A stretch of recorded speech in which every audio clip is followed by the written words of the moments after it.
আমার স্বামী যেদিন ডিভোর্স পেপারটা মুখের উপর ছুড়ে দিয়ে বলেছিল, অপয়া চলে যায় এই বাড়ি থেকে, আমার বাড়িতে আর জীবনে তোর কোনো জায়গা হবে না।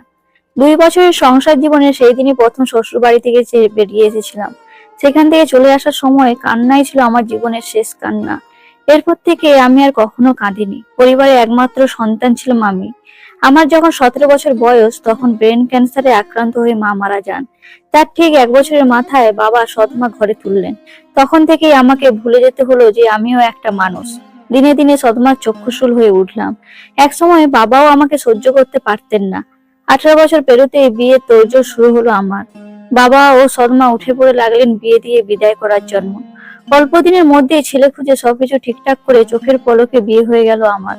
স্থান বদলানো, সময় বদলানো, কিন্তু আমার ভাগ্য বদলালো না। মানুষজনের আচরণ একই রকম রয়ে গেল আমার প্রতি। বিষয়টা তখন টের পেলাম যখন এই খবর চাউর হলো যে আমি কখনো মা হতে পারবো না, কখনো সন্তানের জন্ম দিতে পারবো না। শ্বশুরবাড়ির লোকজন সবাই এই খবর জানার পর থেকে আমার প্রতি ভীষণ তিক্ত হয়ে উঠলো। সবার ব্যবহার আরো রুক্ষ হয়ে উঠলো। আমি অপয়া, আমি তাদের বংশের বাতি জ্বালতে পারলাম না, ছেলে দিতে পারলাম না। 2 বছর এইসব কথা সহ্য করে স্বামীর দিনের রাতে বাড়ি থেকে থাকা, সেখানকার মাটি কামড়ে পড়ে রইলাম। কারণ বিয়ের পর থেকে বাবা আমার সাথে যোগাযোগ বন্ধ করে দিয়েছেন। বিয়ে দিয়ে বিদায় দেওয়ার সময় তো তিনি বলে দিয়েছিলেন, তুই আমার জন্য একটা বোঝা স্বরূপ ছিলি। আশা করবো এই বোঝাটাকে আর কোনোদিনও পুনরায় আমার ঘাড়ে চাপাতে হবে না। এসব বুঝিয়ে শ্বশুরবাড়ির সবার অত্যাচার মেনে নিয়ে সেখানেই স্থির ছিলাম। মেনে নিয়েছিলাম এটাই আমার নিয়তি, কিন্তু না, এর থেকেও অদৃষ্ট কিছু যে ঘটবে তার সূত্রপাত হয়েছিল স্বামীর ছুড়ে দেওয়া ডিভোর্সের পেপারের মাধ্যমে। সে নাকি দ্বিতীয় বিয়ে করবে, তারপর নাকি তার ঘর আলো করে সন্তান আসবে। যাক, সে সুখী হোক, এই দোয়া করে শ্বশুর বাড়ির দোরগোড়া থেকে বেরিয়ে এলাম। কপাল সুপ্রসন্ন বোধ হয়ে কিছুটা ছিল। একটা ভিলেজের পরিচালক আমার মায়ের বন্ধু ছিলেন। তার সাথে যোগাযোগ করে সেখানে চলে গেলাম, যদি ছোটখাটো চাকরির জোগাড় হয়।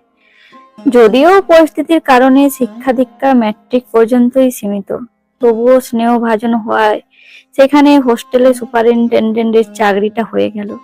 সঙ্গে থাকা ও খাওয়া ফ্রি। 7টা বছর পেরিয়েছে। এনজিও কর্তৃক পরিচালিত এই ভিলেজে আমার পাকাপোক্ত ও স্থায়ী জায়গা হয়েছে।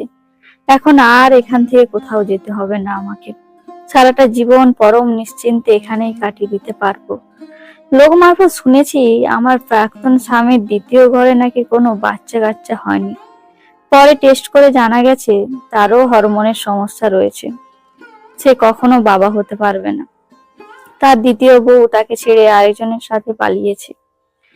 যদিও খবরটা শুনে দুঃখ পেয়েছিলাম, আমি তার পরিবারের দ্বারা কষ্ট পেলেও তো তাকে অভিশাপ দিইনি। কি জানি, লোকে বলে অভিশাপ দিতে না চাইলেও সেটা কোনো না কোনো ভাবে গিয়ে বর্তাবে। তবে কি তাই হলো? একটা দীর্ঘশ্বাস ছাড়লাম।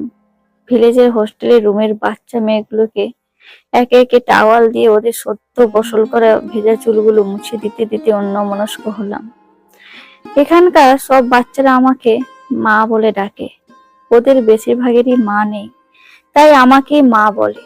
নিয়তি তবে এত নিষ্ঠুর হয়নি, আমার শেষের অশ্রু বৃথা যায়নি। তবে এই যে বায়োলজিক্যালি মা হওয়ার থেকে বঞ্চিত হয়েও শত শত বাচ্চার মুখ থেকে প্রতিদিন এই একটি মধুর ডাক শুনতে পাই, মা।